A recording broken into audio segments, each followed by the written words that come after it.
Now, as countries continue to take strict emergency measures to stop the spread of the deadly coronavirus, 3,711 people are stranded at sea on a Japanese cruise ship. Out of the 219 infected on board, 2 are Indian nationals. A total of 138 Indians are stranded on board the Diamond Princess cruise ship. Here's more on the story.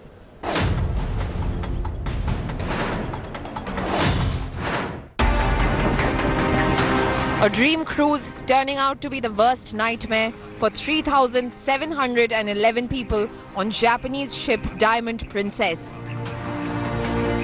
It has been stranded for nearly 10 days now, docked in complete isolation at the Yokohama port after dozens on board getting infected with the coronavirus. 2 Indians out of the 138 Indian crew and passengers are among those who are infected. The ship has a total 219 positive cases, which has prompted authorities to quarantine the entire cruise liner. We have a 160 crew on board, from India. So we are really requesting our Prime Minister Modi, please just follow up these things, and I would like to say all government, not only India, even UN, WHO, World Health Organization, just those people is still good on board, just send them home or some under medical treatment. Many of the Indian passengers have been sending SOS back home, even urging Prime Minister Modi to evacuate them. Past 10 days today, and the number has definitely gone above 200. Every day listening to a number which is just getting higher day by day is definitely not something that we would want. We are having a lot of fear in ourselves while we are on that we can go back home. நான் complaint Indian embassy என்ன கேட்டிருந்தாங்க. நான் வந்து சொன்னேன் இந்த மாதிரி crew mess எல்லாத்தையும் ஒன்றா பண்ணுறாங்க, க்ரோடாக இருக்குது, வைரஸ் பரவுன்னு சொன்னாங்க. அதனால் அதை கேட்ட கவர்மெண்ட் என்னன்னு தெரியல.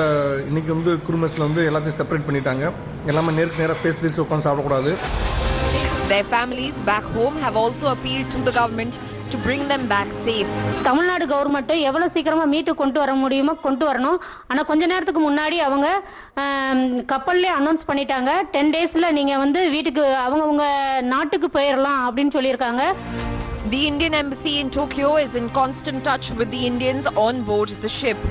The health minister said that the external affairs ministry is doing their best to help the stranded Indian crew members and tourists.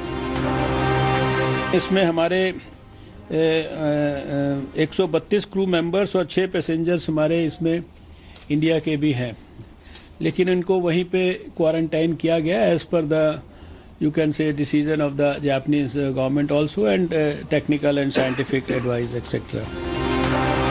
Meanwhile, in Kolkata, 3 flyers travelling from Bangkok were hospitalized over suspected infection. In Delhi, a SpiceJet passenger was also quarantined after landing from Bangkok. Bureau Report, India Today. I'm going to connect to my colleague Geeta Mohan, our Foreign Affairs editor, for more updates on the Indians stuck on board the Diamond Princess, the cruise line. They've, Geeta, made repeated pleas to the government to bring them back. What's the latest? Well, Preeti, the issue of coronavirus is something that is really concerning authorities here in India. Diamond Princess has about 138 Indians, crew members and passengers included. And the concern over there again is that of the total 3,700 passengers and crew members on board Diamond Princess, only some, about 500 to 600 of them have been tested so far. So one will have to wait for all the tests to be conducted and to see who are positive or who really turn out to be negative in terms of the tests. 2 Indians have already been tested positive for coronavirus, and that certainly is a worry. The Indian mission is in touch with Japanese authorities, and they're waiting for clearances so that they can then start evacuating and bringing back the Indian nationals to India. All right, Geeta, thank you for joining us. We'll keep coming back to you for more updates there. Meanwhile, as the death toll in the deadly coronavirus crosses 1,100 in China, India is taking all precautions to prevent the outbreak here. With 2 positive coronavirus cases in Kerala, thousands under observation, it has emerged as an epicenter of the crisis in India, Kerala. Take a look at this ground report filed from the state by my colleague Nabila. India today is in ground zero of coronavirus in India, Kerala. The southern state has been tactfully handling the outbreak.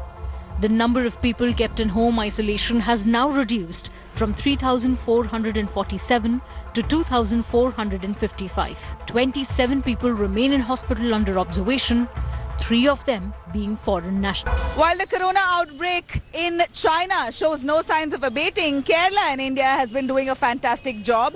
Their priority and preparedness that they're showing towards the outbreak has been appreciated. Starting with the general hospital here, the help desk, where people come in with their queries, asking the doctors and the persons here seated several questions. Those with common cold, cough and fever are directed straight to the isolation ward without wasting any time. Zhao, a Chinese national, was one of the 3 members kept in isolation at the hospital. No hotel gave him accommodation.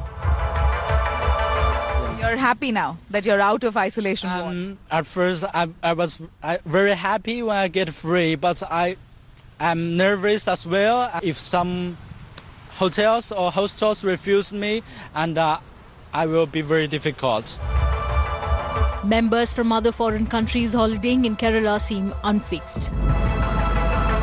I think there's an issue, but I think it's overhyped, to be honest with you. I think there's something that has to be addressed, but it's not put me off Kerala in any way. I was a little bit more conscious of it at the airport, but mostly because people are wearing masks. Otherwise, it hasn't affected our holiday at all. Kerala health official confirmed that the spread of virus was under control, yet he warned people against some habits.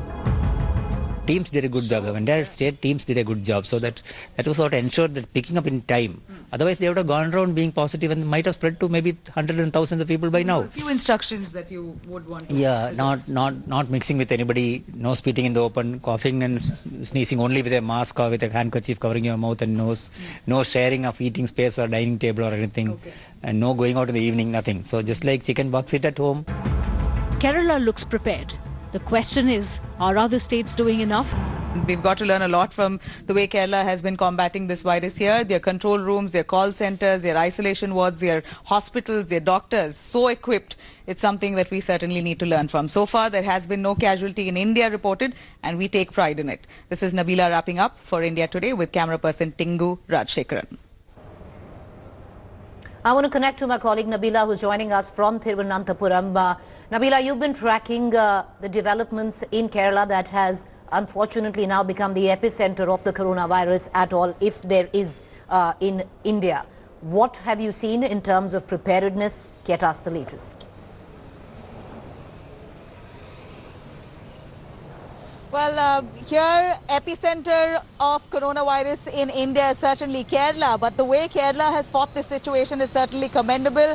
Looking at their call centers, members inside the call centers, certified counsellors who are seated there, guiding people on how to deal with their symptoms of cough, cold and fever. They're asked to stay in isolation. All of that guidance is being done on phone. And surprisingly, Kerala's call centers have been receiving calls from all across of India. Many other state members are calling on the toll-free lines of Kerala to try and get some guidance on how to deal with these common symptoms. It may just be coronavirus, it may not be, but what's fortunate is that there are several people showing urgency and priority to their own health. They're voluntarily asking these helpline counsellors as to how to keep themselves in isolation. So far, 2,500 people in Kerala have been kept in home isolation. 27 people are still in hospital under observation, while 3 members are foreign nationals, in which 1 has been discharged. The 2 other members are still under observation, but they've shown negative so far, but they are still under observation. The 2 other cases that have shown positive, they're also improving in their condition. Kerala's medication process, of course, none of them have found a cure to coronavirus, but the way they are handling and the treatment that is being given to them, Kerala has been known for its exceptional work in medical science. All right. Okay. Appreciate you joining us. We're going to keep coming back to you, Nabila. Meanwhile, I want to shift focus, expressing concern over the alarming rise of criminalization of politics. The Supreme Court today made it mandatory for political parties to provide a justification for selecting candidates with criminal backgrounds. Party data about the criminal candidates on their website, social media handles and in newspapers. Here's the full report.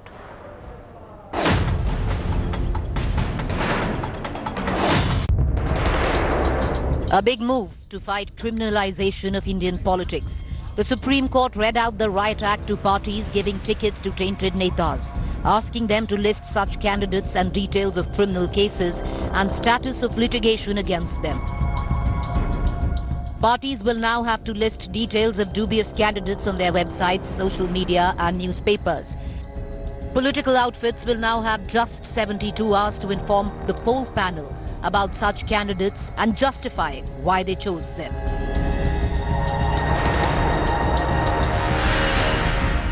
The opposition, with its own share of tainted candidates, trained guns on the BJP on its tainted ones. Bhajpa जिस दिन ये सूचना publish कर देगी तो जनता को पता लग जाएगा कि भाजपा का जो अखाड़ा है एक गुनेगारों का, एक क्रिमिनल्स का एक अड्डा है, क्योंकि आज देश में सबसे ज्यादा क्रिमिनल रिकॉर्ड वाले विधायक एमपी भाजपा के हैं। इस विषय का मैं स्वागत करता हूं और ये सबसे बड़ा प्रहार आज बीजेपी को लगेगा, क्योंकि जो लोग रेप करते हैं वो उनको मंत्री बना रहे हैं, जो लोग क्रिमिनल एक्टिविटीज के साथ साथ करप्ट एक्टिविटीज में हैं उसको एक पार्टी से दूसरे पार्टी में ले आकर के केंद्रीय सुरक्षा दे रहे हैं। The BJP countered the opposition, saying Modi government has also taken various reforms to curb criminalization of politics.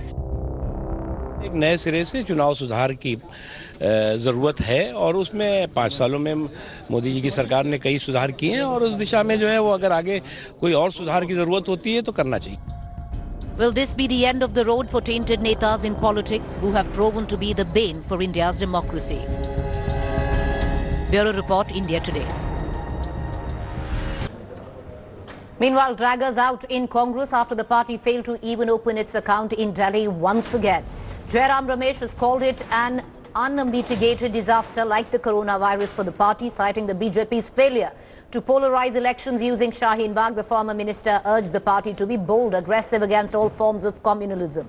The blame game within the Congress started right after the poor showing in Delhi elections. Senior party leader PC Chako said the downfall began after Sheila Dikshit finished as CM.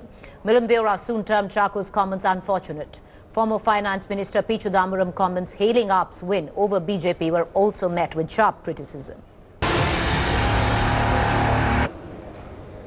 Meanwhile, let's move on in the bulletin. Delhi's Patiala House Court has adjourned hearing in the plea by Nirbhaya's parents seeking fresh update of execution for the convicts. The adjournment was given on the grounds that convict Pawan Gupta's lawyer has been appointed only now. The court during the hearing said that it can either fix a deadline for convicts to exhaust their options or wait for the Supreme Court order. Earlier today, the Supreme Court deferred the hearing on Centre's plea seeking separate hangings for convicts whose legal remedies are already exhausted. The Apex Court will hear the pleas tomorrow at 2 p.m. This after convict lawyers sought more time to file reply. Supreme Court has reserved the verdict on Vinay Sharma's plea challenging rejection of his mercy plea. Verdict on his plea will be pronounced 2 p.m. tomorrow. आज order reserve हो गया है और कल वो उनकी खारिज होगी। मुझे सुप्रीम कोर्ट पे पूरा भरोसा है। सुप्रीम कोर्ट के सामने ये मैटर क्लियर है, तो मुझे उम्मीद है कि कल इनकी मर्सी खारिज होगी, 2 जने की बिल्कुल क्लियर हो जाएगी। उम्मीद करते हैं कि अब पटियाला हाउस में जा रहे हैं, देखते हैं वहाँ क्या होता है। All right, let's move on. While infighting continues in Congress, it's interesting to note what measures the BJP will take in the wake of its poor performance in Delhi. India Today spoke to BJP MP Gautam Gambhir on the possibility of him taking over as the Delhi BJP chief. Listen in. Manoj Tiwari ने जो जानकारी मिल रही है अपने इस्तीफे की पेशकश भी की है दिल्ली प्रेसिडेंट के, तो आपका नाम चल रहा है सबसे आगे है, क्या आप जिम्मेदारी उठाने को तैयार हैं अब दिल्ली बीजेपी की? देखिए, बहुत हाइपोथेटिकल है ये सवाल कि वो जब चीज होगी, जब हाईकमांड पूछेगी तब मैं उनसे ये, क्योंकि ये मीडिया में बताने की कोई मुझे जरूरत लगती नहीं है कि क्या मैं एक्सेप्ट करूंगा या मैं एक्सेप्ट नहीं करूंगा। जब हाईकमांड मुझसे पूछेगी, अल्टीमेटली हम यही कोशिश करेंगे कि अगले 5 साल में दिन रात एक करें, मेहनत करें, लोगों को अपने साथ जोड़े, लोगों को हमारे विजन के साथ जोड़ें, हम डेवलपमेंट के मॉडल के साथ जोड़ें, जो हमारे प्रधानमंत्री जी का सपना है डेवलपमेंट का, जो उनका मॉडल है उसके साथ जोड़े। वो बहुत जरूरी है क्योंकि दिल्ली के विकास के लिए हम सबको मिलकर काम करना चाहिए। अभी हम शायद इस चुनाव में नहीं कन्विंस कर पाए लोगों को, लेकिन अब हमारे पास 5 साल है, जमीन पर उतरकर लोगों को अपने साथ जोड़ना बहुत जरूरी है। हाइपोथेटिकल जरूर है, लेकिन अगर जिम्मेदारी देती है तो क्या आप उसको निभाएंगे, क्या उसको स्वीकारेंगे? देखिए, जब जिम्मेदारी आएगी अभी तक तो कोई ऐसी चीज़ आई नहीं है, ना कोई ऐसी ऑफर आई है। जब जिम्मेदारी आएगी तब उसके बारे में सोचा जाएगा, क्योंकि अभी तक ऐसे यही सवाल मुझसे चुनाव से पहले भी पूछा गया था कि अगर बीजेपी सरकार बनाती है तो अगर आपको सीएम की पोजीशन दी जाएगी तो क्या आप एक्सेप्ट करेंगे। ना हमने सरकार बनाई, ना कभी मुझे ऐसी ऑफर आई, और मैंने हमेशा यही बोला था कि मेरा काम है भारतीय जनता पार्टी की सरकार बनाना दिल्ली में, हम वो नहीं बना पाए। तो ये सवाल जो अभी आपने मुझसे पूछा, अभी तक तो ऐसी कोई ऑफर आई नहीं है, जब आएगी तब उसके बारे में सोचा जाएगा।